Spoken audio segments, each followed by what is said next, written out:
Note वाला सवाल था, हद नहीं होगी वैसे। 49% बच्चे पास हो गए। यार आपने चेकिंग से ही नहीं किया। मेहनत तुम लोग जो करते हो ना, पता है मुझे, मेहनत से। चलो जरा जिनको सजा देनी है उनको तो दे लें। शोएब नवाज किधर है? खड़े हो जाओ। आलम मुगल खड़े हो जाओ, जल्दी बैठे हैं। ये साथ हो जाए, साथ हो जाए। दूसरी रो से पीछे वाले सारे साथ होके बैठे। रोज कंडक्टर ना बनाया करें प्लीज। बेटा जल्दी करें। आसिम खान खड़े हो जाएं। अब्दुल अहद 17775 मुस्सिला किधर है? किधर है? बैठ जाएं आप। मुस्तफिजुर रहमान ओए खेल रहे हो? बॉलर मुझे बड़ा पसंद है। खड़े हो जाओ जरा। एहसन आसिम, मियां मोहम्मद उमैर जुल्फकार साहब भी दाल लगा देते हैं। अब्दुल्ला चौधरी साहब वापस। अरसलान, अली इमरान, मोहसिन अली, इन सब के लिए क्लैपिंग कर दें। खड़े हो जाओ, क्लैपिंग नहीं करवाना। ओके, शोएब नवाज, आलम मुगल और आसिम खान, इनके 20 में से 19 नंबर है। Very good. टोटल 20 में से मैंने कहा 19 नंबर है। ओके बैठ जाए। शाबाश बेटा, बहुत अच्छे, वेरी गुड। ले जाओ, बाकी जिनके टेस्ट रह गए वो टीयर रूम से ले लेना। अच्छा जी, कैसे हैं आप लोग? आज ओ भाई ये क्या किया है मेरे मार्कर्स में? ये क्यों डाल दिए?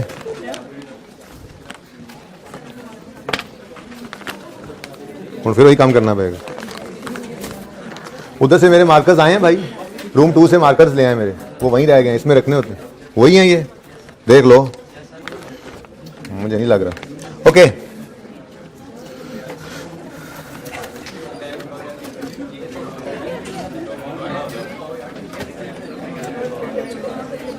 बातें नहीं करें, बातें नहीं करें भाई, मैं कह रहा हूं बातें नहीं करें। अगर मुझे कोई बोलता हुआ नजर आया तो क्लास से बाहर जाएगा, ठीक है ना?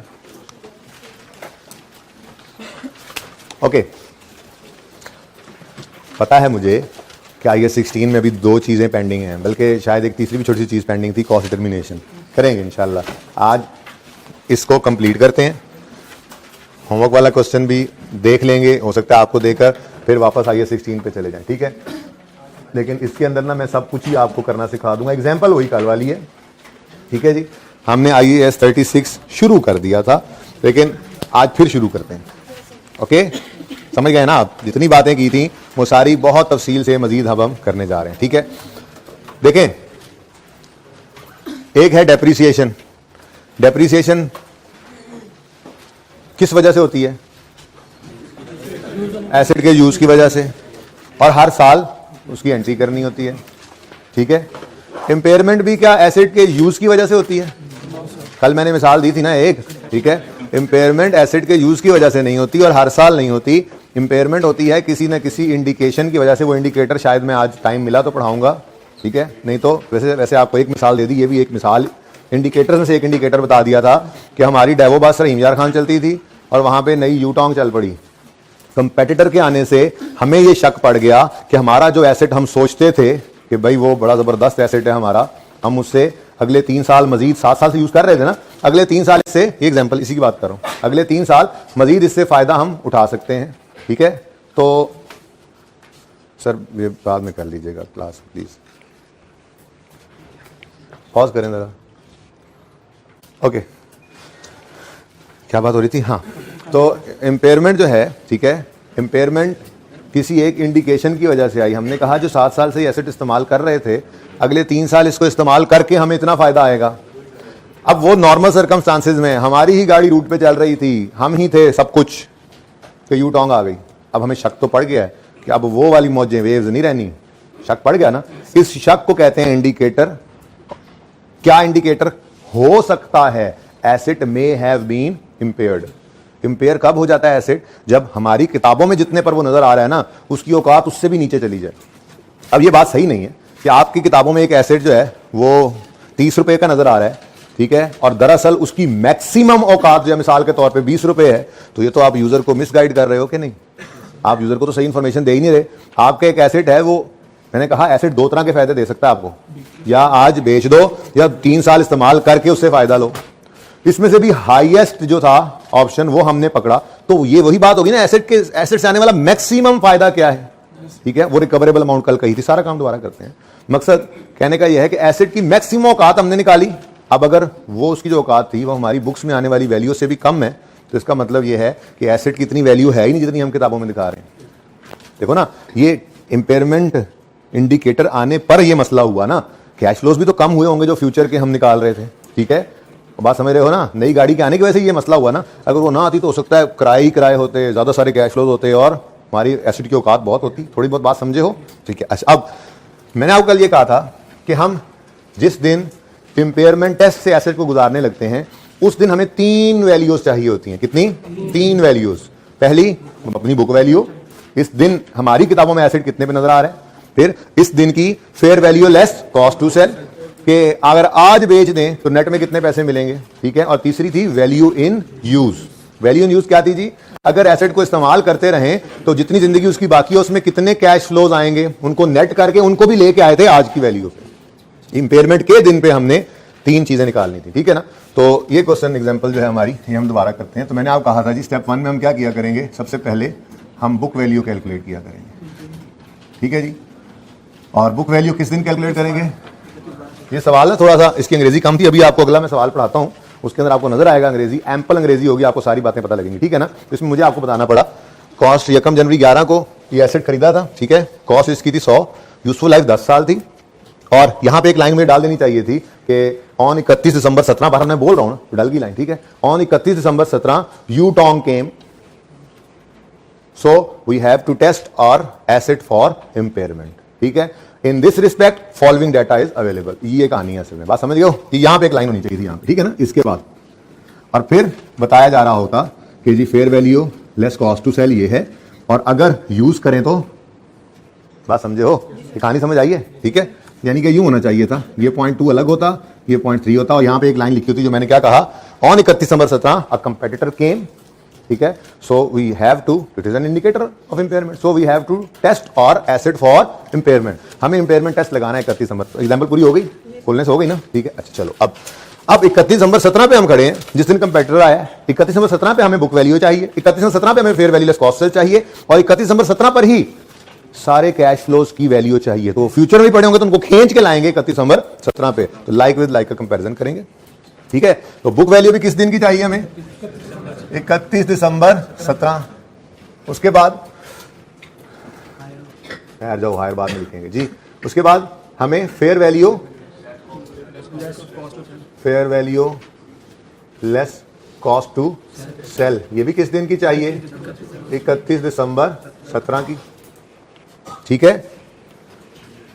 एंड में नजर आ रहा है भाई, 31 दिसंबर 17 मैंने लिखा, नजर आ रहा है एंड वालों? Fair value less cost to sell नजर आ रहा है, ओके ओके जी। और इसी दिन हमें वैल्यू इन यूज भी चाहिए, ये भी किस दिन की चाहिए? 31 दिसंबर 17। वैल्यू इन यूज क्या चीज थी? वैल्यू इन यूज थी present value of future net cash flows. Net में इनफ्लोज भी हो सकते हैं, आउटफ्लोज भी, जैसे इनफ्लोज ही होंगे नॉर्मली, ठीक है ना। एसेट चला के फायदा जाहिर चलाने का तभी सोचा होगा कि कुछ ना कुछ पैसे इनफ्लो ज्यादा हो। ये थोड़ी है कि किराया पेट्रोल से कम हो, तनख्वाहें दें कंडक्टर को, ड्राइवर को, पेट्रोल डलवाएं और पता लगे कि जी हमें कमाया 100 रुपया और लग गया 200 रुपया, फिर तो बात ही कोई नहीं ना। नॉर्मली नेट कैश फ्लोज है, नेट इनफ्लोज ही होते हैं, ठीक है ना। बहरहाल जो भी होंगे सवाल में गिवन हम देख लिया करेंगे, ठीक है। तो वैल्यू इन यूज क्या है? प्रेजेंट वैल्यू, पीवी लिख दो, पीवी प्रेजेंट वैल्यू बोल दिया, जिसने लिखना पूरा लिख ले। Present value of future net cash flow, CFS लिख दिया मैंने, ठीक है ना, ताकि ये आपको डेफिनेशन भी मिल जाए। वैल्यू इन यूज की डेफिनेशन है ये, ठीक है। वैल्यू यूज क्या होती है? Present value of future net cash flows, ठीक है। अब हमें ये 3 चीजें चाहिए होंगी। ये 3 चीजें हम खुद भी निकालनी पड़ सकती हैं, हमें पर्चे में गिवन भी हो सकती हैं, ठीक है। रेडीली गिवन होंगी तो फिर तो 30 सेकंड का काम है इंपेयरमेंट टेस्ट लगाना, ठीक है। और अगर नहीं होंगी तो फिर 30 सेकंड को 10-12 दफा कर लो फिर भी हो जाएगा, यानी 5-6 मिनट में फिर भी हो जाना है सवाल, ठीक है। ओके, बुक वैल्यू 31 दिसंबर 17 पे हमें चाहिए, ठीक है। अब हमारा एसेट खरीदा गया था 1 जनवरी 11 पे 100 रुपए का, ये इसकी हो गई कॉस्ट। क्या अलग से वर्किंग करें यार, स्ट्रेट लाइन खामोश हो सवाल तो स्ट्रेट लाइन मेथड होता है, फटाफट कर लेते हैं, ठीक है ना।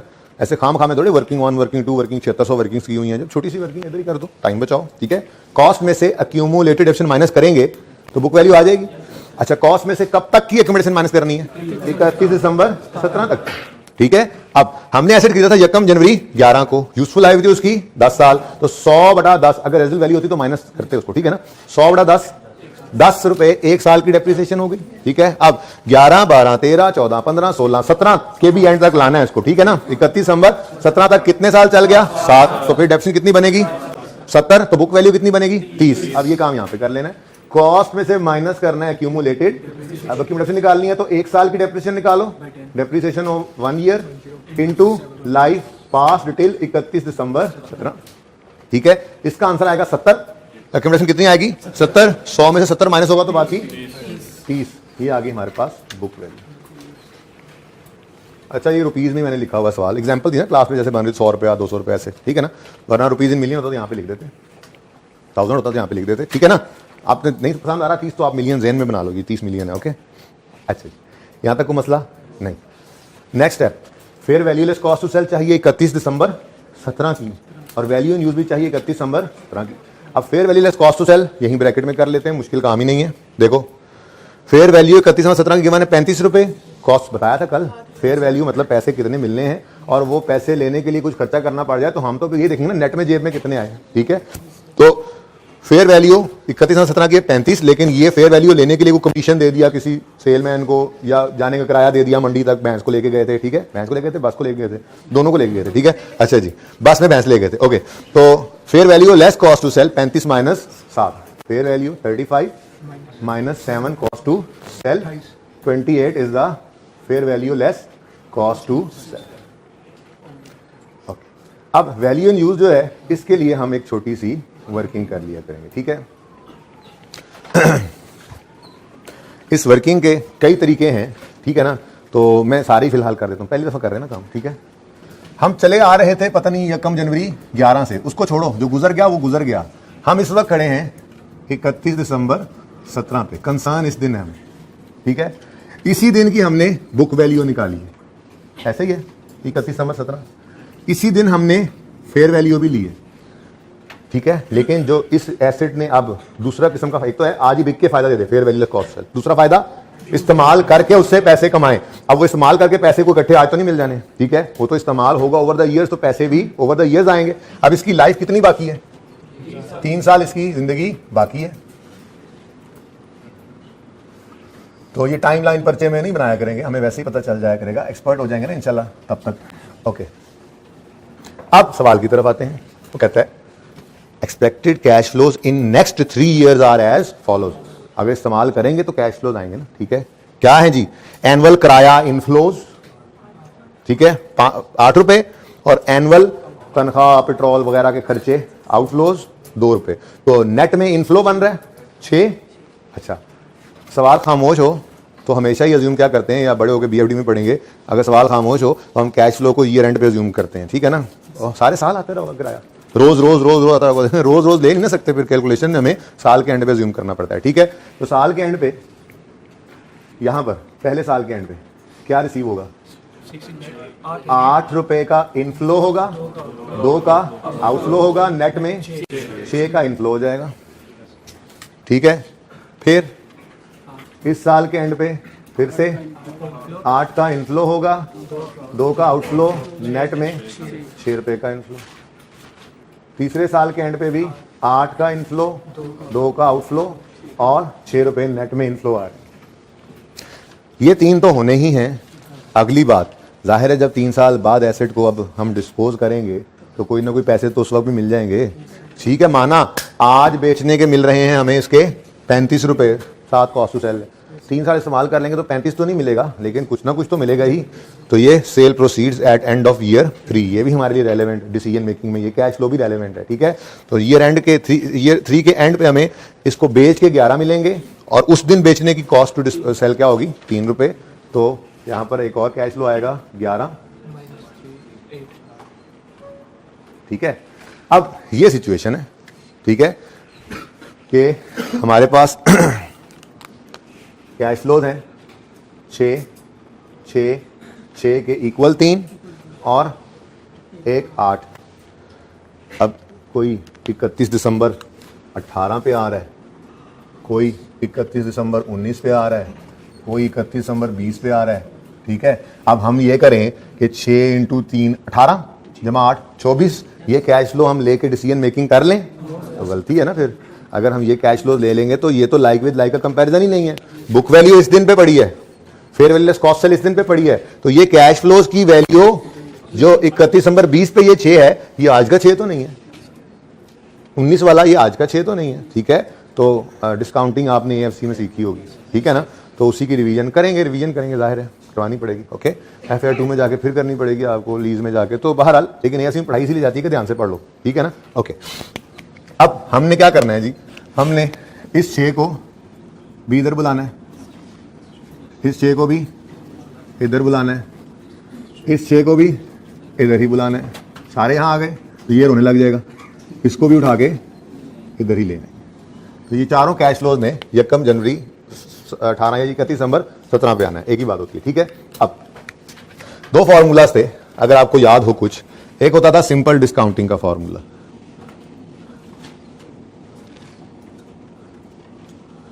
सिंपल डिस्काउंटिंग का फॉर्मूला हम क्या रखते थे जी, फ्यूचर वैल्यू को मल्टीप्लाई करते थे 1 प्लस आई या आर आप कहते थे, हम मैं आई लिख रहा हूं, ठीक है, आई मतलब rate, raise to power minus n, n means साल ना कहा करो इसको, एन कहा करो नंबर ऑफ 6 कितने आ रहे हैं, ये बताऊंगा भी एनुइटी। चलो फिलहाल सिंपल डिस्काउंटिंग, हाँ कितने अरसे बाद है, ठीक है।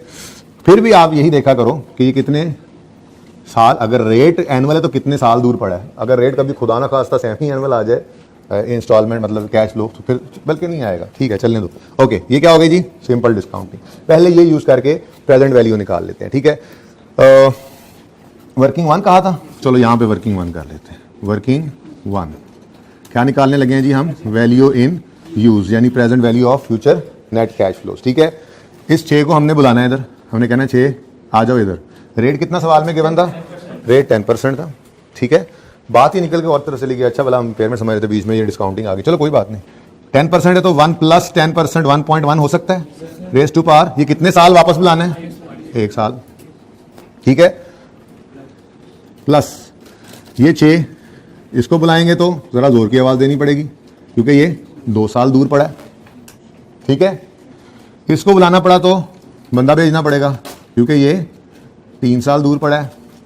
और ये रोने वाला जो है इसको भी कहेंगे ना रो, तुझे भी ले आते हैं, आजा आजा, इस सिंपल डिस्काउंटिंग वाले फॉर्मूले की पे सवार हो जा और इधर आजा, किधर आजा, 31 दिसंबर 17 पे आजा भाई, ठीक है। तो कैलकुलेटर से आंसर बताओ, एग्जैक्ट 21, चलो अब एग्जैक्ट, बट ठीक है, अभी किसी एग्जैक्ट है, ठीक हो गया। ये क्या थी जी, सिंपल डिस्काउंटिंग, समझ में आती है। अच्छा, एक एन्युटी भी होता था, एन्युटी का फॉर्मूला लगता था तब जब कैश फ्लोज सेम होते थे और इंटरवल भी सेम होता था। कुछ कुछ यादें ताजा हो रही हैं एफसी की, ठीक है, इसलिए आपको पढ़ाई जाती है एफसी में, ये फाइनेंस का पोर्शन होता है, ध्यान ही नहीं देते हैं जी। अब क्या करेंगे हम देखो ना, मुश्किल सवाल, लेंथी सवाल हो, ठीक है, और कैश फ्लो ये 10 आ रहे हो तो हर एक को ऐसे करने से तो बहुत टाइम लग जाएगा ना। तो उसके लिए फिर एन्युटी का फॉर्मूला है, अगर यूं स्टार लगा के आप ना लिख लेंगे, मैं स्टार लगा दिया, मैं लिखवा देता हूं बाद में, ठीक है ना। पहले एन्युटी का फॉर्मूला लिख लें कि फ्यूचर वैल्यू को आप 1 minus 1 plus i raise to power minus n, ये माइनस एन है, माइनस एन लिख लूं पहले, माइनस एन फिर भी 1 जी डिवाइडेड बाय आई, जिसको आप आर कहते थे, एक ही बात होती है, ठीक है जी। तो प्रेजेंट वैल्यू निकालनी है, सिंपल डिस्काउंटिंग का फॉर्मूला ये है, प्रेजेंट वैल्यू निकालनी है, और एन्युटी का फॉर्मूला ये है। तो या तो ऐसे निकाल लो एन्युटी वैल्यू इन यूज, या जो तो हो मल्टीपल कैश फ्लोज, ज्यादा सारे हों, एक जैसे हों, इंटरवल सेम हो, उन पे लगा दो एन्युटी का फॉर्मूला। तो किस पे लग सकता है, ये 6 के जो 3 कैश फ्लोज हैं इन पे एन्युटी का फॉर्मूला लग सकता है। तो 6 into 1 minus 1.1 raise to power यहां पे साल नहीं कहना, मैं वैसे किसी चीज की तैयारी करा रहा हूं आपको, यहां पे तो साल कह के भी सही है, लेकिन आप ये याद रखना यहां पर आपने एन हमेशा कैसे एनोटिक फॉर्मूला में लेना है, कितने नंबर ऑफ 6 आ रहे हैं, ठीक है ना। हालांकि आपके लिए शायद FAR1 में जरूरत ही ना पड़े आपको, ये साल से हटे नहीं पड़ेगी जरूरत, ठीक है, लेकिन चलो फिर जिंदगी में कभी काम आ जाएगा। एनवीटी के फॉर्मूला में ये जो एन है ना, एन, इसको आपने नंबर ऑफ ईयर्स कभी नहीं कहना, ये नंबर ऑफ इंस्टॉलमेंट्स हैं। क्या है जी? इंस्टॉलमेंट्स कह लें या नंबर ऑफ कैश फ्लोस, मतलब नंबर ऑफ 6, ठीक है ना, ये याद रहेगी बात। एनवीटी के फॉर्मूला में एन क्या लोगे? नंबर ऑफ 6, ओके, सही है ना, ये अपने पास लिखना हो तो लिख लेना। अच्छा, -3 इत्तेफाक से साल ही था वो, ओवर 0.1, ठीक है जी। लेकिन इससे तो ये 6 आ गए इधर, रो रहा है बेचारा, रो रहा है, उसका कुछ नहीं करना, वो कहेगा तो मैं एनयूटी वाली बस में भेज दिया, उन तीनों को इकट्ठा ही एक ही बस में। अच्छा, अलग अलग सबको भेज रहे थे तो मुझे भी, अब तो मुझे अच्छा भी नहीं लग रहा, उन तीनों को तुमने इकट्ठा भेज दिया, चलो भेज तो दो मुझे भी। हाँ चल आजा आजा आजा, तू भी आजा। लेकिन ये बेचारा अकेला है तो इसको, इनको बस पे भेज दिया, इसको स्पेशल हमने कार करा के भेजा, ठीक है ना, सही हो गया। आंसर बता दो। फिर 21 आ गया, तो और का मतलब ही यही होता है, पंजाबी वाला और नहीं है, जरा और करी। अच्छा ओके जी, 21 क्या है जी? वैल्यू इन यूज, मतलब कि एसेट को अगर हम इस्तेमाल करें तो इस्तेमाल से हमें कितना फायदा देगा? 21। थोड़ी देर के लिए भूल जाओ ये भी कोई चीज थी, थोड़ी देर के लिए। अच्छा, अब एक आम मैंगो, हाँ मैंगो बिजनेसमैन जो है, मैंगो बिजनेसमैन, सिर्फ मैंगो मैन ना हो, मैंगो बिजनेसमैन हो, और उसके सामने डिसीजन करने के लिए आ जाए कि जी आप अगर एसेट को आज बेचते हैं तो 28 रुपए मिलेंगे, और अगर 3 साल चलाकर उसको बेचते हैं तो 21 मिलेंगे, तो उसके लिए आपके ख्याल में क्या बेहतर वो महसूस करेगा? ठीक है, तो इसको कहते हैं मैक्सिमम औकात। क्या कहते हैं जी? इन दोनों में से जो हायर है वो एसेट की है मैक्सिमम एसेट। हम इस वक्त एसेट हमारे पास पड़ा है, पॉसिबली 2 फायदे दे सकता था, बिक के या इस्तेमाल होके। जितना मर्जी जोर लगा लो, इस एसेट से आपको 28 से ज्यादा नहीं मिलने वाला। ये बात समझ आ गई है? तो इसको कहते हैं रिकवरेबल अमाउंट। क्या जी? Recoverable amount. रिकवरेबल अमाउंट होती है higher of number 1 fair value less cost to sell, number 2 value in use. तो बेसिकली ना इधर देखो, ये जो रिकवरेबल अमाउंट है, ये यहां नहीं, सॉरी, ये जरा ये वाला रास्ता इधर से, ये हवाई जहाज से, ये रिकवरेबल अमाउंट। ओके, सही है। रिकवरेबल अमाउंट कैसे निकला करेगी? Higher of fair value less cost to sell और वैल्यू इन यूज, ठीक है ना। अच्छा, अगली बात, इस रिकवरेबल अमाउंट को कंपेयर करेंगे हम बुक वैल्यू से, ठीक है ना। तो 2 स्टेप्स में वर्किंग हो जाया करेगी। एक में आप रिकवरेबल अमाउंट निकाला करोगे, जब वो रिकवरेबल अमाउंट निकल आएगी तो उसे कंपेयर करोगे किससे? बुक वैल्यू से। तो हमारी बुक वैल्यू कितनी थी? 30। अब एक एसेट जिससे जो मर्जी एड़ी चोटी का जोर लगा लो आप, मैक्सिमम क्या रिकवर कर सकते हो? 28 रुपए। किताबों में आपकी वो नजर आ रहा है 30 पे, तो ओवरस्टेटेड नहीं है? है ना ओवरस्टेटेड। तो आप तो यूजर को धोखा दे रहे हो। आप कहोगे जी फ्यूचर का लॉस है, फ्यूचर का लॉस को तो फ्यूचर में रिकॉर्ड करते हैं। इंट्रो पढ़ के आए ना बच्चे, कहेंगे प्रूडेंस कॉन्सेप्ट कहता था फ्यूचर के गेन को ना रिकॉर्ड करो, फ्यूचर के लॉस को आज ही रिकॉर्ड करो। हमारी किताबों में एसेट 30 का है, लेकिन मैक्सिमम 28 रुपए उससे रिकवर होने हैं, तो मतलब 2 रुपए का नुकसान होना है फ्यूचर में, आज ही रिकॉर्ड करो, ठीक है। तो अगर बुक वैल्यू हायर है, book value is greater than recoverable amount. ऐसे याद करने की वैसे जरूरत नहीं है, ऐसे याद रट्टा लगाने की जरूरत नहीं है, ठीक है, लेकिन चलो लिख लेते हैं, लिखा हुआ भी कभी काम आ ही जाता है। वैसे तो ज्यादा पता लग रहा है कि किताबों में एसेट कितने में नजर आ रहा है? 30 पे। जितना मर्जी जोर लगा लो, मैक्सिमम क्या रिकवर हो सकता है उससे? 28। तो मतलब आपका एसेट ओवरस्टेटेड पड़ा है, फिर आप यूजर को धोखा दे रहे हो। आप इसको 28 पे लाओ, अगर 28 पे लाना है तो 2 रुपए से कम करना पड़ेगा। अब वो ये जो एक्सपेंस है, ये जो लॉस है, इसका नाम डेप्रिसिएशन नहीं है, क्योंकि ये इस्तेमाल की वजह से नहीं आया, कंपेटिटर की वजह से ये नुकसान आया, तो इसको इंपेयरमेंट लॉस का नाम दे दिया था, ठीक है। तो अगर रिकवरेबल अमाउंट से ज्यादा हो बुक वैल्यू, ठीक है, तो इंपेयरमेंट लॉस इज, यानी इंपेयरमेंट लॉस है। हाँ ठीक है, मेरी अंग्रेजी, आपको क्या मसला है? ओके जी, तो 30 रुपए 28 से ज्यादा है, मतलब एसेट पे हमें क्या आ गई? बल्कि इसको इधर ही लिखो यार, एक और भी बात याद आ गई। अच्छा जी, 28। ओके, तो जी बताएं ₹2 का क्या हो गया? नुकसान फ्यूचर का होगा, आप जिद कर सकते हैं, लेकिन प्रूडेंस ने भी कहा था फ्यूचर के नुकसान को भी आज ही रिकॉर्ड कर लो। तो रिकवरेबल अमाउंट कम है बुक वैल्यू से, तो asset is said to be impaired, तो इम्पेयरमेंट लॉस आ गया। ठीक है, और अगर इम्पेयरमेंट लॉस आएगा तो इम्पेयरमेंट लॉस की एंट्री होगी, और वो एंट्री थी इम्पेयरमेंट लॉस, इसकी एंट्री हमने लाइक डेप्रिसिएशन, बिल्कुल डेप्रिसिएशन। अच्छा, सारे ट्रीटमेंट भी वैसे ही होंगे, नोट शोट में सब कुछ देखते हैं अभी। ठीक है, वेव स्किल करने का मौका आ गया। एंट्री होगी, इंपॉर्टेंट लॉस नहीं है ये, इम्पेयरमेंट लॉस। आपका दिल नहीं कर रहा था सिर्फ लॉस लिखने से, तो एक्सपेंस लिख के तसल्ली कर लो। Impairment loss debit, accumulated impairment loss credit ₹2।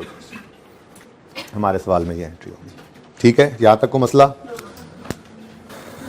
In case ऐसा होता मिसाल के तौर पे कि बुक वैल्यू तो 30 थी, इनमें से कोई लेट से fair value less cost to sell जो है ये आ जाती ₹33। कितनी? मैं सवाल थोड़ा सा चेंज कर रहा हूँ, ठीक है ना। ये 28 की बजाय क्या हो जाती? 33। अब 33 और 21 में से, ऐसे अज्यूम कर रहा हूँ, सवाल असल नहीं छेड़ा इसलिए, ठीक है ना। 33 और 21 में से क्या हायर होता? 33 और 21 में से क्या हायर होता? 21। या अल्लाह, जब पाकिस्तान ना जीतते होता ना कर। ओके जी, 33 और 21 में से क्या हायर? तो फिर रिकवरेबल अमाउंट क्या आ जाती? 33। अब क्या करते? 3 का गेन, फ्यूचर का गेन तो आज रिकॉर्ड। तो either there is impairment loss और there is no impairment loss, there is no concept of impairment gain. या तो इम्पेयरमेंट लॉस होता है या इम्पेयरमेंट लॉस नहीं होता, इम्पेयरमेंट गेन का कोई तस्वर नहीं है। Reversal of previously booked loss देख लूंगा मैं, आके अपने को क्वेश्चन रखा है नहीं रखा इस दफा, तो वो रिवर्सल की बात को फिलहाल सही साइड पे रखो। समझो कि रिवर्सल हमारे सिलेबस में नहीं है, ठीक है। आई थिंक नहीं है, पर मैं देख लूंगा, शायद चेंज हुआ है ना, एक दफा तसल्ली कर लूंगा। ओके, सही है ना। तो फिलहाल तक तो इतनी सी बात है कि इम्पेयरमेंट लॉस या तो आता है या नहीं आता। ये ना कहना कि अगर बुक वैल्यू ज्यादा है रिकवरेबल अमाउंट से तो इंपेयरमेंट लॉस है, और अगर बुक वैल्यू कम है रिकवरेबल अमाउंट से तो इंपेयरमेंट गेन होगा। इंपेयरमेंट गेन का कोई चक्कर नहीं है। तो दूसरा रूल क्या बन जाएगा फिर? अगर बुक वैल्यू हमारी रिकवरेबल अमाउंट से कम है तो मतलब हमारा एसेट औकात के अंदर है, ठीक है। तो क्या करो? कुछ भी ना करो, नो इंपेयरमेंट लॉस और नो जर्नल एंट्री। ओके, ये बात समझ गए हो? ले जी, इंपेयरमेंट खत्म होगी।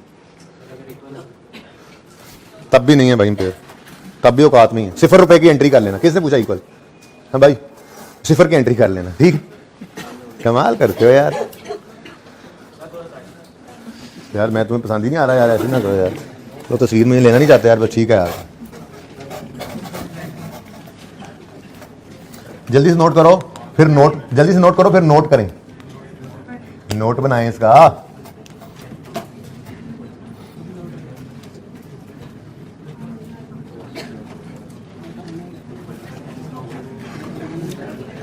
अच्छा देखो, आपके सवालों में ना कभी कभी ऐसा होगा कैश फ्लोस कुछ सेम हो और फिर एक आधा डिफरेंट हो, लेकिन एनवीटी का फॉर्मूला सिखा दिया। वैसे ज़हनी तौर पे अगर आपको तैयार करूं मैं पेपर का सवाल जो है, तो ज़्यादा चांसेस यही हैं कि आपको सिंपल डिस्काउंटिंग करनी पड़ेगी। हर कैश फ्लो डिफरेंट हो रहा होगा, ठीक है ना? सही है, हर साल का कैश फ्लो डिफरेंट होगा। तो जब कैश फ्लो डिफरेंट है तो एनवीटी का फॉर्मूला नहीं लगना। तो एनवीटी को हो स्टार के साथ आपने लिखा ही नहीं। एनवीटी का फॉर्मूला कब लगेगा? जब कैश फ्लो सेम हो और इंटरवल भी सेम हो। कैश फ्लो सेम हो, इंटरवल भी सेम हो। और एन क्या होगा? Number of cash flows, number of years नहीं लेने, ठीक है। ये स्टार लगाओ एनवीटी के साथ, लिखो कैश फ्लोज भी सेम हो और इंटरवल भी सेम हो, एनवीटी का फॉर्मूला लगेगा। और एन के साथ दूसरा स्टार लगा के लिखो सेम, नाले वाला सेम नहीं, सेम मतलब एक जैसा, ठीक है। एन के साथ स्टार लगा के लिखो नंबर ऑफ कैश फ्लोज, ठीक है। इनको नंबर ऑफ ईयर्स नहीं लेना। वैसे तो आपके लिए नंबर ऑफ ईयर्स ही होगा, लेकिन कभी जिंदगी में ऐसा हो कि किराया साल में वो 2 दफा दे दे, तो एनवीटी का फॉर्मूला लगाते हो आप ईयर्स गिन लो तो गलत हो जाएगा, ठीक है ना। इसलिए एन हमेशा number of cash flows. Number of 6 कितने हैं? ओके, नंबर ऑफ वो जो सेम कैश फ्लोज हैं कितने हैं? सही है जी। अच्छा मैं ये बिठा लूं? ऐसे तुम सारा दिन नोट ही करते रहो भाई, और मैं भी पानी पीने आया बेटा।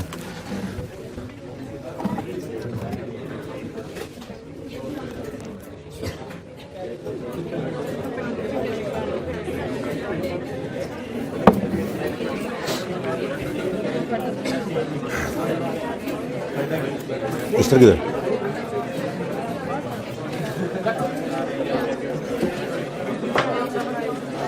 बैठ जाओ, मैंने हिसाब से मिटाना है, बैठ जाओ।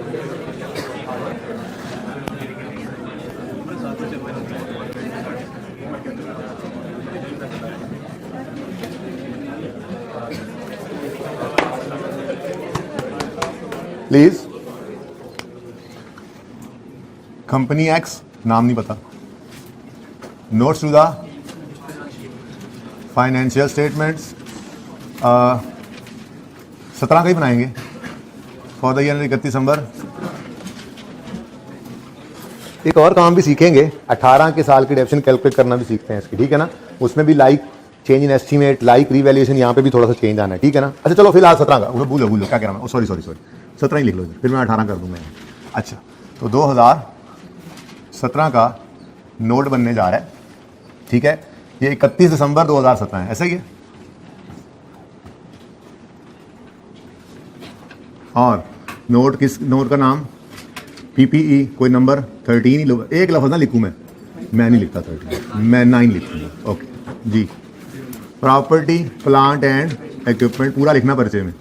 ग्रॉस कैरिंग अमाउंट पूरा लिखना जी। ओपनिंग, रिवैल्यूएशन नहीं है ना हमारे सवाल में, रिवैल्यूएशन नहीं है ना, डिस्पोजल भी नहीं है, तो थोड़ा टाइम बचा लो। ओपनिंग, एडिशन भी नहीं है लेकिन कुछ तो, क्लोजिंग, दो चीज़ें तो ठीक है। चलो डिस्पोजल कर दो, रिवैल्यूएशन नहीं है जी। ओपनिंग, एडिशन, डिस्पोजल, क्लोजिंग, ठीक है। फिर accumulated depreciation, opening, depreciation, disposal, closing, ठीक है। यहां तक जरा सवाल को पहले कर लेते हैं। 31 दिसंबर 17 की बजाय हम पिछले साल यानी 1 जनवरी 17 पे हम खड़े होकर, चाहे रिवैल्यूएशन नहीं है, बस एक उसूल ज़हन में रखा हुआ है, अच्छा एक आदत बनी है, ठीक है। हम 1 जनवरी 17 को बजाय 31 दिसंबर 16 पे जाएंगे। ऐसे रिवैल्यू हुआ है नहीं, सुभान अल्लाह, फिर तो सारी जिंदगी इसकी कॉस्ट ही रहनी है, ठीक है। तो फिर कितने का खरीदा था, जब मर्जी खरीदा था 31 दिसंबर 16 की शाम पे ये 100 था, 1 जनवरी 17 की सुबह भी ये 100 ही है, 100 ही रहा है। ओके, ओपनिंग कॉस्ट आ गई। कोई एडिशन है भाई, कोई डिस्पोजल, तो क्लोजिंग भी। ये ज़रा मैंने कहा 2-3 चीज़ें तो आ जाए ना, ज़रा नोट की शक्ल तो बन जाए थोड़ी, ठीक है। उसके बाद 31 दिसंबर, अब यहाँ पे इंपॉर्टेंट हो गई ये बात, 1 जनवरी 17 की बजाय 31 दिसंबर 16 पे खड़े होकर रिकमेंडेशन निकालोगे, ठीक है। अच्छा वैसे फ़र्क नहीं पड़ता, लेकिन अगर 17 की ऐड कर गए ना तो फिर नोट गलत हो जाएगा, इसलिए 1 साल पीछे ही जाया करो।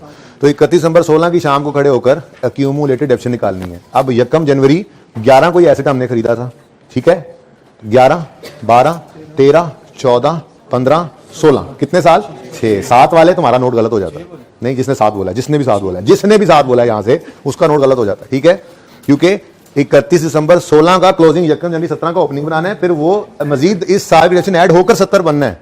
यहाँ पे तो हमने 31 दिसंबर 17 पे एसेट को पहुंचाया हुआ है क्लोजिंग पे, ठीक है।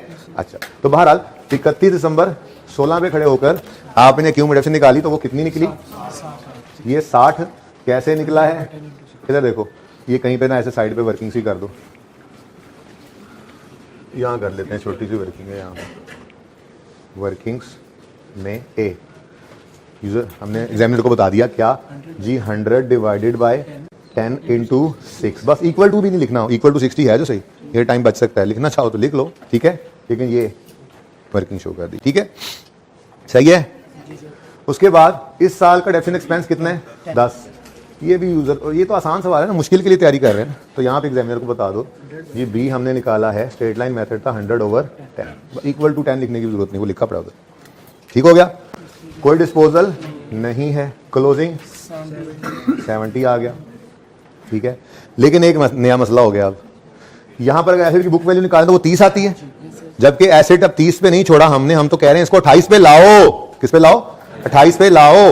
और जब ये एंट्री करते हैं तो ये 2 रुपए से एसेट कम हो जाता है, ठीक है ना, तो वो 2 से एसेट कम भी तो करना है। अब ये एंट्री क्या हो रही है, depreciation expense debit accumulation credit आ रहा है उसका कॉलम, बिल्कुल वैसे ही एक्यूमुलेटेड इंपेयरमेंट लॉस बना देंगे। कुछ लोग, कुछ किताबें ऐसे करती हैं, इधर ही स्लैश डाल के इंपेयरमेंट कर देती हैं, मैं ये सजेस्ट नहीं करूंगा, इसमें गलती के चांसेस हैं, ठीक है, ज्यादा चांसेस गलती के हैं। आप थोड़ा सा काम ही करना है, कर दो, कोई नहीं इतना मसला, ठीक है।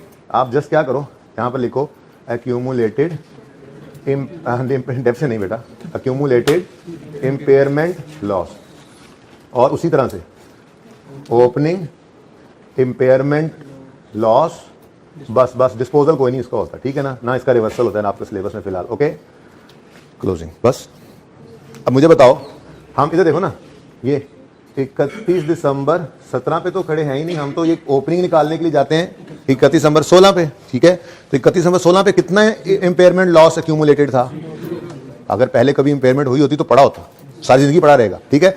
जब तक एसेट पड़ा है इंपेयरमेंट लॉस एक्यूमुलेटेड पड़ा होता है, ठीक है, लेकिन हुआ ही नहीं इंपेयर, ठीक है। फिर इस साल इंपेयरमेंट हुई और कितना लॉस आया? अब इस 2 की एंट्री हुई, impairment loss expense profit and loss में डेबिट और एक्यूमुलेटेड इंपेयरमेंट लॉस क्रेडिट, और क्लोजिंग इसका क्या आ गया? 2। अब जब बुक वैल्यू निकलेगी तो बुक वैल्यू होगी ये कॉस्ट, ठीक है, लेस करोगे इसमें से ये एक्यूमुलेटेड डेप्रिसिएशन भी और ये एक्यूमुलेटेड इंपेयरमेंट भी, और 28 पे आपका एसेट नजर आ रहा है। बस इतना सा ही पीपी के सवाल में असर होगा अगर इंपेयरमेंट हो, ठीक है जी बेटा। ये depreciation expense for the year निकाला है ना, depreciation expense for the year 17 के साल में, तो 17 के साल में तो अभी इंपेयर नहीं ना हुआ, 17 का साल तो डेफिसिट नॉर्मल ही होगा ना, 31 में 17 पे आके फिर इंपेयर हुआ। अब आगे की बात तो मैंने अभी 18 की तो की ही नहीं, वो तो अब करने लगो, ठीक है। ये लॉस वाला क्यों बना रहे थे? ये भी तो एक लॉस है। नहीं, ये क्यों बना रहे होते थे? ये भी तो एक लॉस है ना बेटा, ये क्यों बना रहे थे? एसेट की वैल्यू में कमी है, ड्यू टू यूज है, ड्यू टू कंपेटिटर, ठीक है। बिल्कुल ट्रीटमेंट सेम है, फर्क सिर्फ क्या है, ये हर साल होगी बगैर किसी इंडिकेटर के होगी, इस्तेमाल की वजह से होगी। इंपेयरमेंट हर साल नहीं होती, कोई इंडिकेटर आएगा, इंटरनल एक्सटर्नल पढ़ेंगे इंशाल्लाह, कल पढ़ेंगे, क्योंकि आज हम आगे 16 में वापस जाएंगे, थोड़ा सा वो भी ना रह जाए, ठीक है, सही है। तो अगर इंपेयरमेंट सवाल में आए तो बस ये काम कर लेना, ये 1 2 3 4 लाइनें ऐड हो जाएंगी आपके नोट में, ओके, और खूबसूरत हो जाएगा नोट, देखो सुभान अल्लाह। ओके, हाँ जी लिखनी है, जाहिर सी बात है, लिख लेना ना, आप नोट में लिखोगे, सिखा तो दिया अब। अच्छा जी, कुछ बात आई थी ज़हन में, चलो कोई गल नहीं। अब हम आते हैं 2018 की तरफ, ठीक है। अभी 2018 भी तो है, ठीक है। क्लोजिंग्स बन जाएंगे, ओपनिंग सोचने की जरूरत ही नहीं, ठीक है, सही हो गया। अब क्या कोई एडिशन है इस साल, कोई डिस्पोजल? तो ये 100 पर ही पड़ा होगा। हाँ बात याद आ गई, रुक जाओ पहले वो कर लूँ फिर ना भूल जाए। बचपन में ना आपको कहीं पे लिखा हुआ मिल जाता हो स्टैंडर्ड के अंदर, कॉस्ट मॉडल के बारे में पता है क्या लिखा हुआ है? ये कॉस्ट मॉडल के ऊपर है ना, कॉस्ट मॉडल के बारे में लिखा होता था कि asset is subsequently asset can be measured at its historical cost, और फॉर्मूला लिखा होता था cost less accumulated depreciation less accumulated impairment, आगे ब्रैकेट में लिखा था इफ एनी, ठीक है ना। तो आज वो फॉर्मूला पूरा हुआ है हमारा। अगर नहीं लिखा होता था तो इस वजह से नहीं लिखा होता था कि आप लोगों को ये पढ़ाया नहीं गया होता, तो किताबों में से गायब कर दिया जाता था। अब जहां पे भी आप देखेंगे ना कॉस्ट मॉडल की बुक वैल्यू, तो बुक वैल्यू के अंदर आपका फॉर्मूला, बुक वैल्यू का टोटल क्या होगा? Cost less accumulated depreciation less accumulated impairment loss, लेकिन उसके साथ ब्रैकेट में लिखा होगा इफ एनी। डेप्रिसिएशन तो लाजमी है अगर एसेट यूज हुआ है, तो इंपेयरमेंट लाजमी नहीं है, हो भी सकती है नहीं भी हो सकती, ठीक है, ये बात याद आई। अच्छा वापस आओ, हाँ जी, इस साल की डेप्रिसिएशन निकालनी है, ठीक है। सी, इधर देखो सी, हाँ भाई, जिस दिन एस्टीमेट में चेंज आया था उस दिन हमने क्या किया था? बोलो जरा याद करके, डेप्रिसिएशन निकालते हुए फॉर्मूला क्या हो गया था? बोलो बोलो बोलो, डेप्रिसिएशन का फॉर्मूला क्या हो गया था? WDV at the date of change in estimate minus revised residual value over remaining life, ठीक है। फिर यही सवाल, अच्छा देख रहे, ये याद है, लिखने की जरूरत नहीं है, याद है ना। फिर यही सवाल बना था रीवैल्यूएशन का, जब तो हमने कहा था कि अगर रीवैल्यू हुआ एसेट तो फिर latest revalued amount minus revised residual value divided by remaining life कर देना, ठीक है। कोई और भी पढ़ा था, कुछ और भी ऐसा देखा था? अच्छा हो गए दोनों, ये तीसरा यही है, ठीक है। इसके अंदर भी भाई अब एक तरह से चेंज ही आ गई ना। एक चीज थी पहले हम 100 को आजमा के देखते हैं, आजमाइश तो शर्त है ना, आजमाइश की जगह कोई नहीं मिल रही, शर्त तो है कि इधर कर लो। इधर देखो, यहां तक एसेट 31 दिसंबर, नहीं यार यहां नजर नहीं आएगा बच्चों, डस्टर दो ना यार, हाँ मसला हल हो जाए।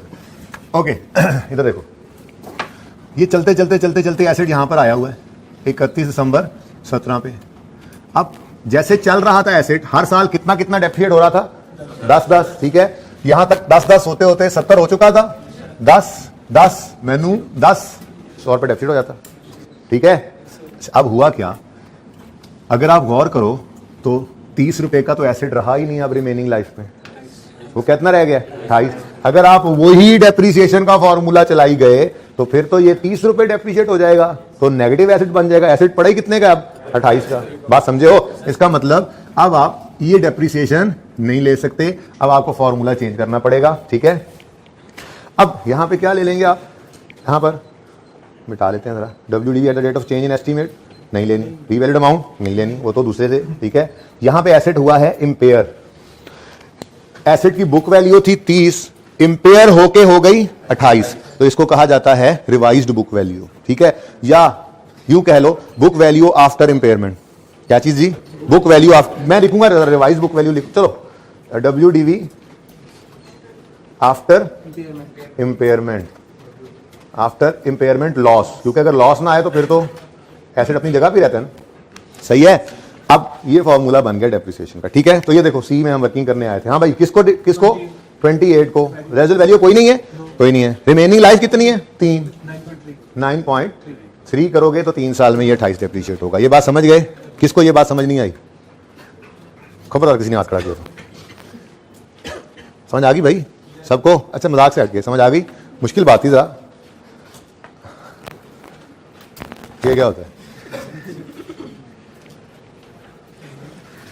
Okay 9.3 depreciation expense for the year, 9.3 see working में हमने, ये सी इसके लिए, अच्छा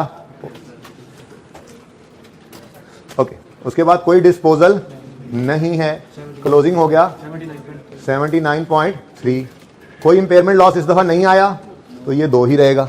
अब समझो जरा 2 साल में ना पिक्चर भी क्लियर हो जाती है ज्यादा, ठीक है जी। एसेट 100 पे ही है,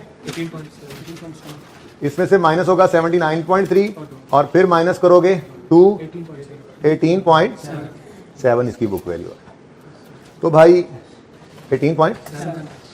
ये अगर नोट के सवाल में इंपेयरमेंट लेकर आएगा ना तो मैक्सिमम यही हो सकता है, अब जो आपके सामने कहानी है, ठीक है।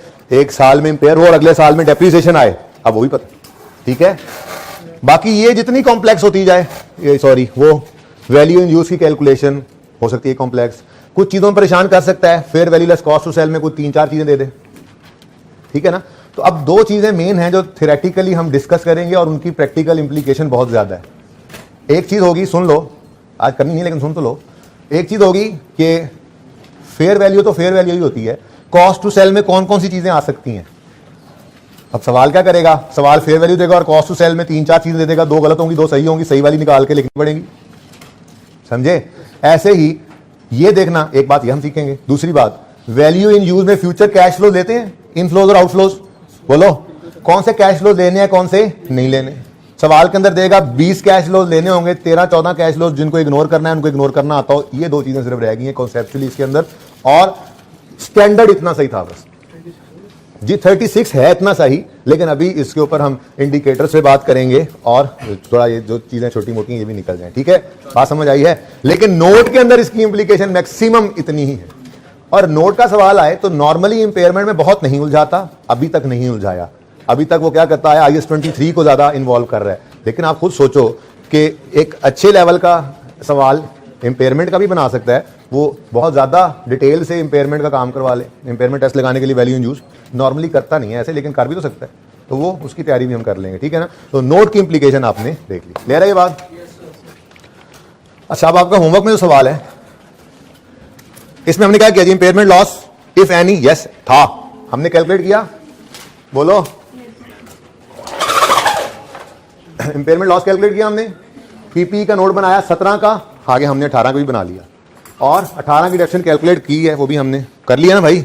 तो ये सी रिक्वायरमेंट, अच्छा वाह वाह, सी रिक्वायरमेंट देखो, मैंने सी रिक्वायरमेंट की है इधर देखो, इत्तेफाक ही हुआ वैसे, ठीक है ना।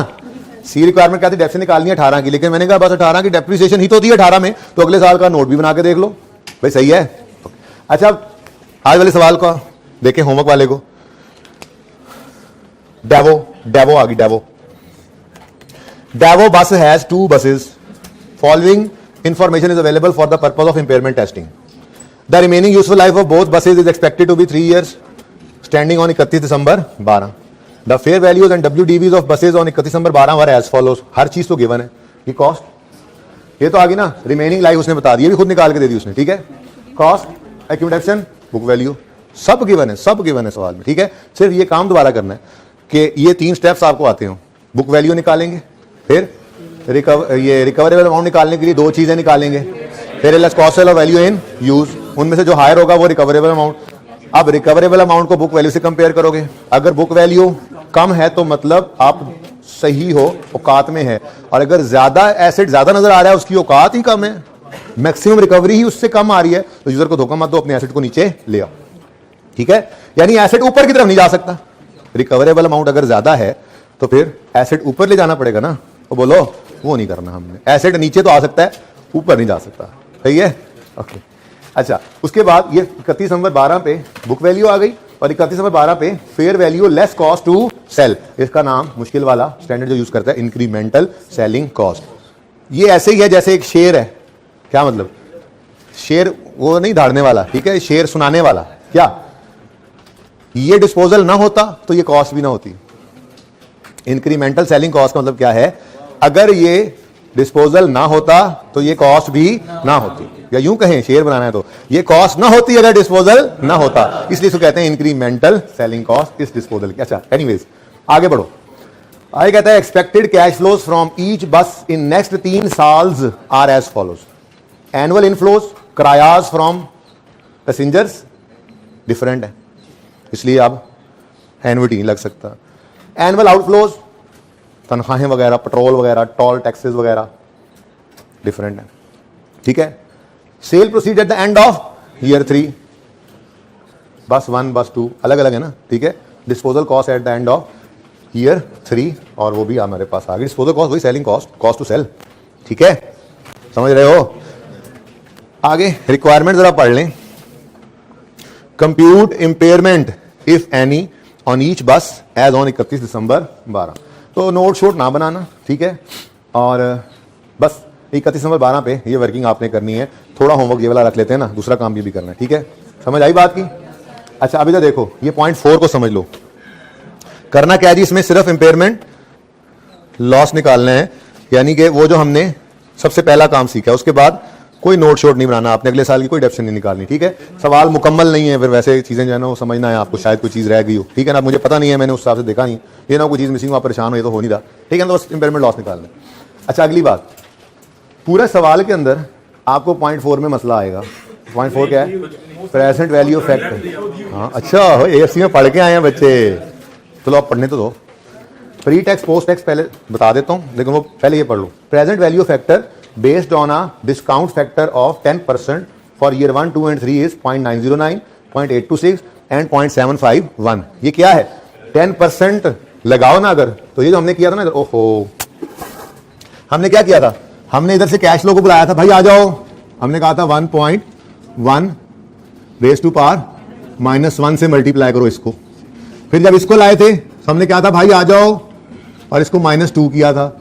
इस वाले को कहा था भाई आ जाओ, ज्यादा आगे ना जाओ, और इंटू 1.1 रेज टू पावर -3। तो यहां पे जो कैश फ्लो लगता था उसके साथ ये फ्रैक्शन लगाया था, जरा कैलकुलेटर निकालो और जल्दी से लिखो 1.1, सिर्फ 1.1 रेज टू पावर -1, 0.909 आ रहा है। तो उन्होंने ये काम कहा आप मत करो, हमने फैक्टर ही निकाल के दे दिया। आगे चलो 1.1 रेज टू पावर -2 करो, 0.826 आ रहा है, सही है। आगे देखो 1.1 रेज टू पावर -3, तो वो डिस्काउंट फैक्टर्स बेसिकली इसने निकाल के दे दिए थे। आपने क्या करना है, जब ऐसे आपके कैश फ्लोज 1 2 3 4 ऐसे करके आपने ऐड कर दिए 2 साल के या 3 साल के, अब जब यहां पे एक फिगर आई हुई है तो उस पर डायरेक्ट वो 9.909 लगाओगे तो प्रेजेंट वैल्यू आ जाएगी, 0.826 लगाओगे, ठीक है, सही है, कर लोगे ना सवाल। चलो जी, इंपेयरमेंट आज के लिए इतना ही, अब वापस चलते हैं अपने कल वाले लेक्चर नोट्स पे।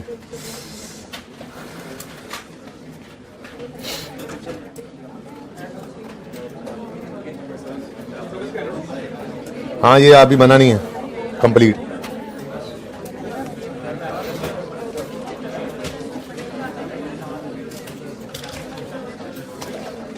ओके चुप करो।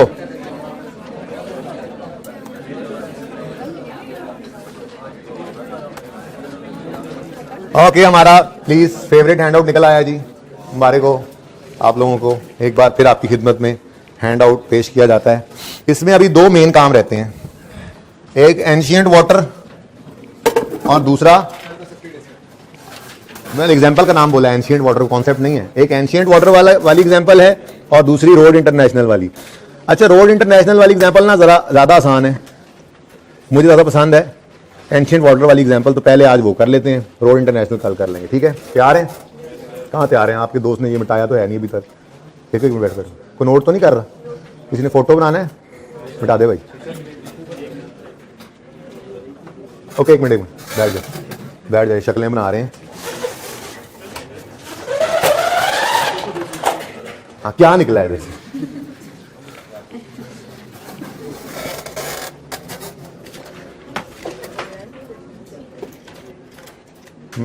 मिटा दे भाई। पिछली थी। ओके एंशिएंट पुराने पानी limited is a company involve in bottling चश्मों का पानी। बड़ा काम है भाई, सोचा नहीं हमने कभी ये काम भी हो सकता है। केपीके वालों कोई जगह बनाओ भाई। बस चुप कर जाओ। तो निशाना सही है मेरा, थ्रो ठीक है मेरी,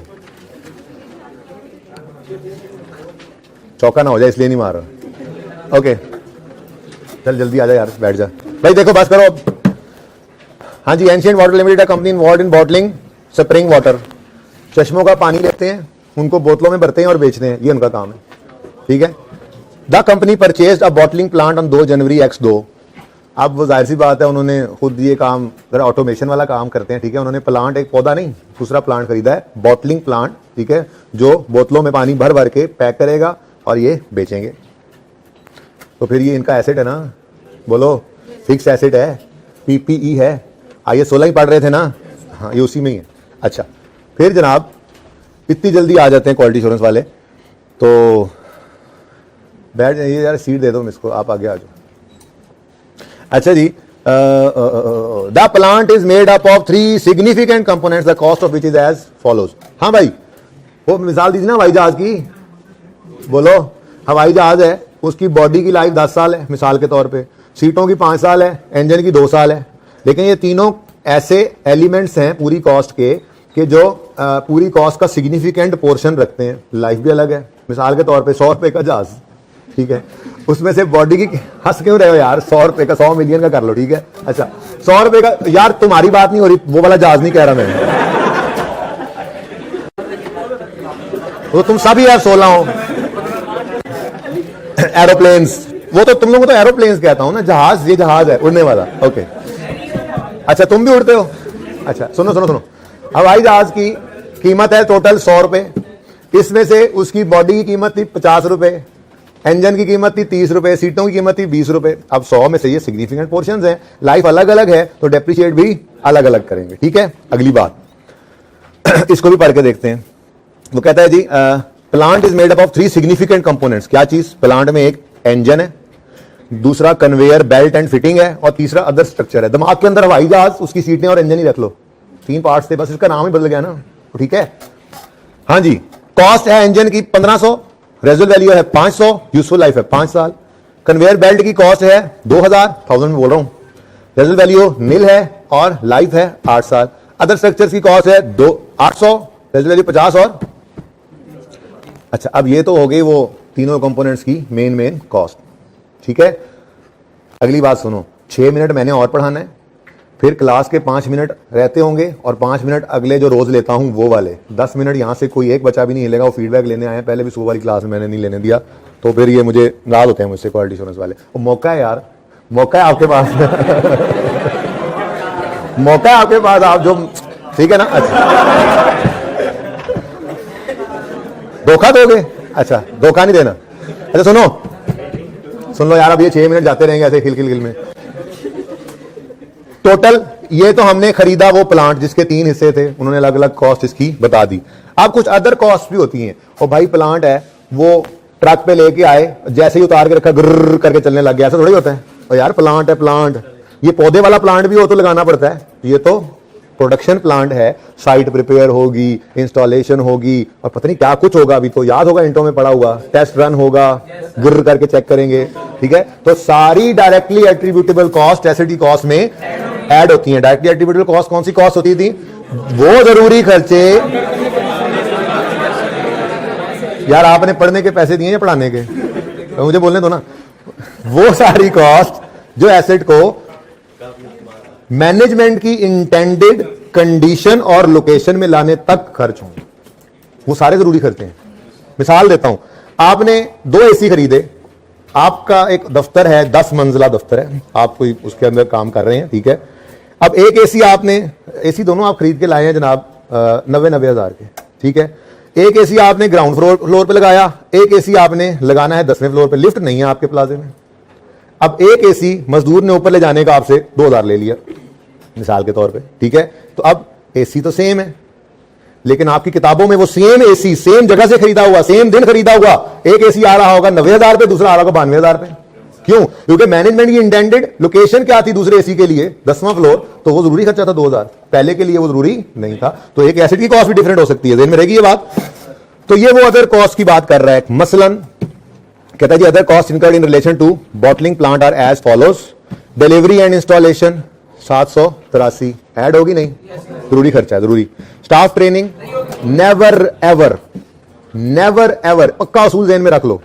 स्टाफ ट्रेनिंग बेटा देखो, स्टाफ हमारे कंट्रोल में नहीं है, आपने उसको ट्रेन किया, अगले दिन वो भाग गया, तो आप एसिडी कॉस्ट में ऐड कर रहे हो।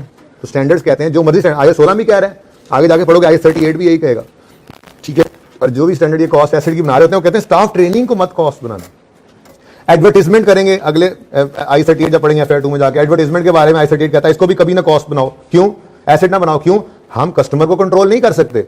मुझे याद आज से 3-4 साल पहले ओमोर आई थी, ज्यादा साल पहले आई थी, 5-6 साल कर लो, जब भी वो ये याद है कि आई थी वो ओमोर। क्यों? इतनी हैवी एडवर्टाइजमेंट की थी उन्होंने कि जिधर बंदा जाता था ओमोर, वो मोड़ से मुड़ने लगे ओमोर, दुकान पे गए ओमोर, हर तरफ ओमोर। लेकिन क्या दुकान पे जाते हुए आप में से कितने को, मेरे ख्याल में 100 में से कुछ 10 बंदों ने कहा यार चेक कर लेते हैं, वरना बाकी 90 ने कहा नहीं वॉल ही ठीक है। तो आप कस्टमर को कंट्रोल नहीं कर सकते, एडवर्टाइजमेंट जितनी मर्जी कर लें, ठीक है, फायदा होगा, लेकिन आप उसको एसिड नहीं बनाएंगे, एक्सपेंस। ऐसे ही स्टाफ ट्रेनिंग, भाई एसिड चल ही नहीं सकता स्टाफ ट्रेनिंग के बगैर। थोड़ी सी बात इसमें कर लेंगे फिर किसी वक्त, ठीक है ना भाई। आपने उसको ट्रेन किया, वो भाग गया, फिर आप एम्प्लॉय को कंट्रोल नहीं कर सकते। कोई बच्चा यहां से बैठा हुआ कोई ऐसा उठ के एतराज करे, सर हम बॉन्ड साइन करवा लेंगे उससे कि तुम अगर 5 साल से पहले छोड़ के गए तो तुम्हें इतनी पेनल्टी देनी पड़ेगी। तो ठीक है, वो जाते हुए कहेगा ये पकड़ो पेनल्टी में जा रहा हूं, you can not stop him, ठीक है। तो आप जब स्टाफ को रोक नहीं सकते तो उसकी कॉस्ट को आप एसिड कभी नहीं बनाओगे। स्टाफ ट्रेनिंग को कभी भी आपने एसिड कॉस्ट में शामिल नहीं करना। Clear? Okay. Test run, yes yes yes बिल्कुल।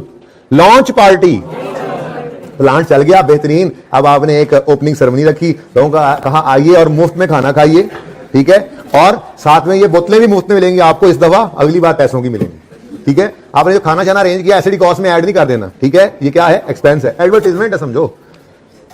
फ्यूचर ऑपरेटिंग लॉसेज, ऑपरेशन से आने वाले लॉसेज तो कतन कभी भी एसिड कॉस्ट में। ऑपरेशन आने वाले लॉसेज क्या है?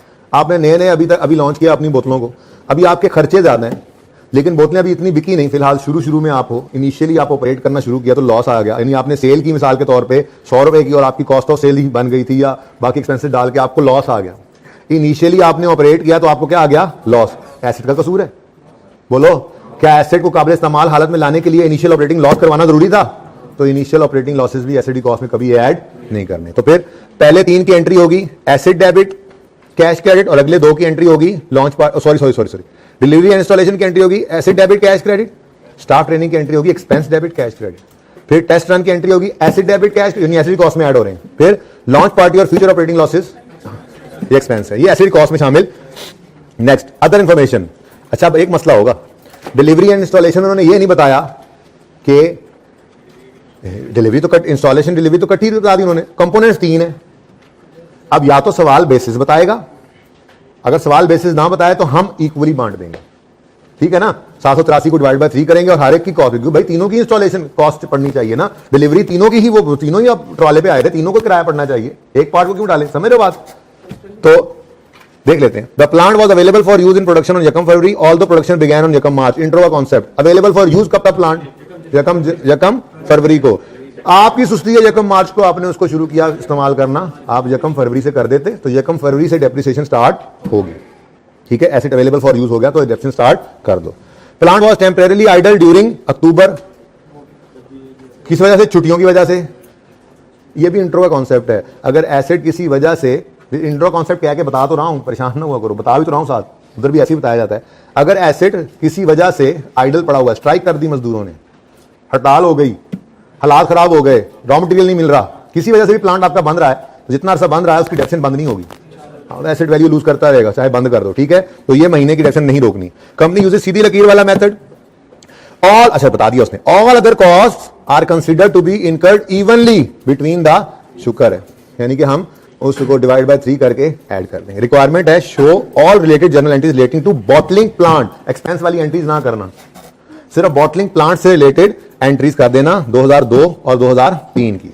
इसके लिए आपको पहले कॉस्ट निकालनी पड़ेगी, उसमें डायरेक्ट एट्रीब्यूटेबल कॉस्ट ऐड करनी पड़ेगी, उसकी डेप्रिसिएशन निकालनी पड़ेगी, ये सारी वर्किंग्स में आप करेंगे। अब ये सवाल का सोल्यूशन मैंने नहीं रखा, रखने लगा था बीच में, ठीक है ना, था बुक में मौजूद था लेकिन फिलहाल नहीं है। अब आपके होमवर्क में 2 सवाल हो गए, एक तो डाइवो बसों वाला, आप मानना शुरू कर दें भाई, डाइवो बसों वाला, और दूसरा ये क्वेश्चन, ठीक है, एंशिएंट वाटर। ठीक है जी, आज के लिए इतना ही, अल्लाह हाफ़िज़।